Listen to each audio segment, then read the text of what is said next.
What's up mga idol? Phoenix coach, may sinabi after matalo sa Hinebra.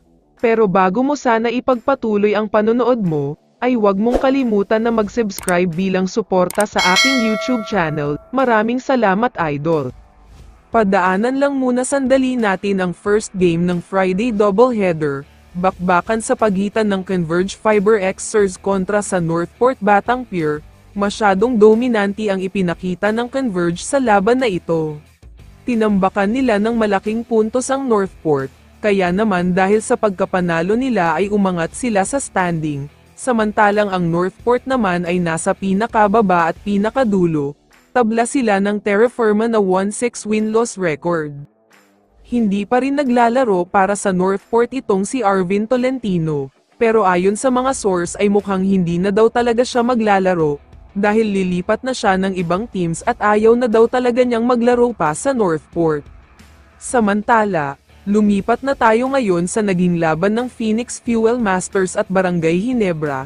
Mainit ang simula ng Phoenix dito, dahil first quarter pa lang ay umabot na sa 7 points ang kalamangan nila.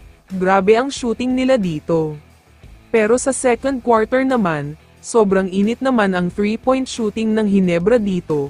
Pinangungunahan sila ni Stephen Holt na gumawa ng mga tres, kung hindi ako nagkakamali ay umabot sa almost 10 3 points ang ginawa nila.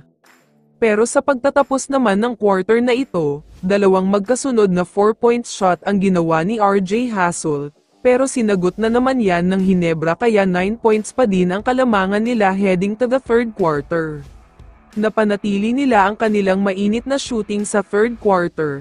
Grabe ang pinapakita ng mga Hinebra players tulad na lamang nina Scottie Thompson at RJ Abarrientos, kaya naman biglang umakyat sa 20-point lead.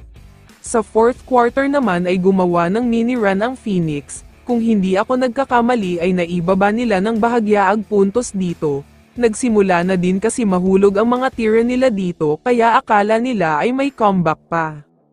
Pero hindi na nga hinayaan ng Hinebra na mangyari yan. Sinagot nila ang run na ginawa ng Phoenix, mas naging mahigpit pa ang depensa nila, kaya naman nakuha na nila ang panalo sa laban na ito at umangat na sila sa standing. Samantala, after naman ng laban ay may sinabi ang Phoenix coach na si Jamike Harin, ayon sa kanya ay ginawa daw nila ang lahat pero masyado daw matindi at malakas ang Hinebra, credits daw sa kanila pati na kay Thompson. Kaya naman kung ikaw ang tatanungin idol, ano ang masasabi mo sa balitang ito?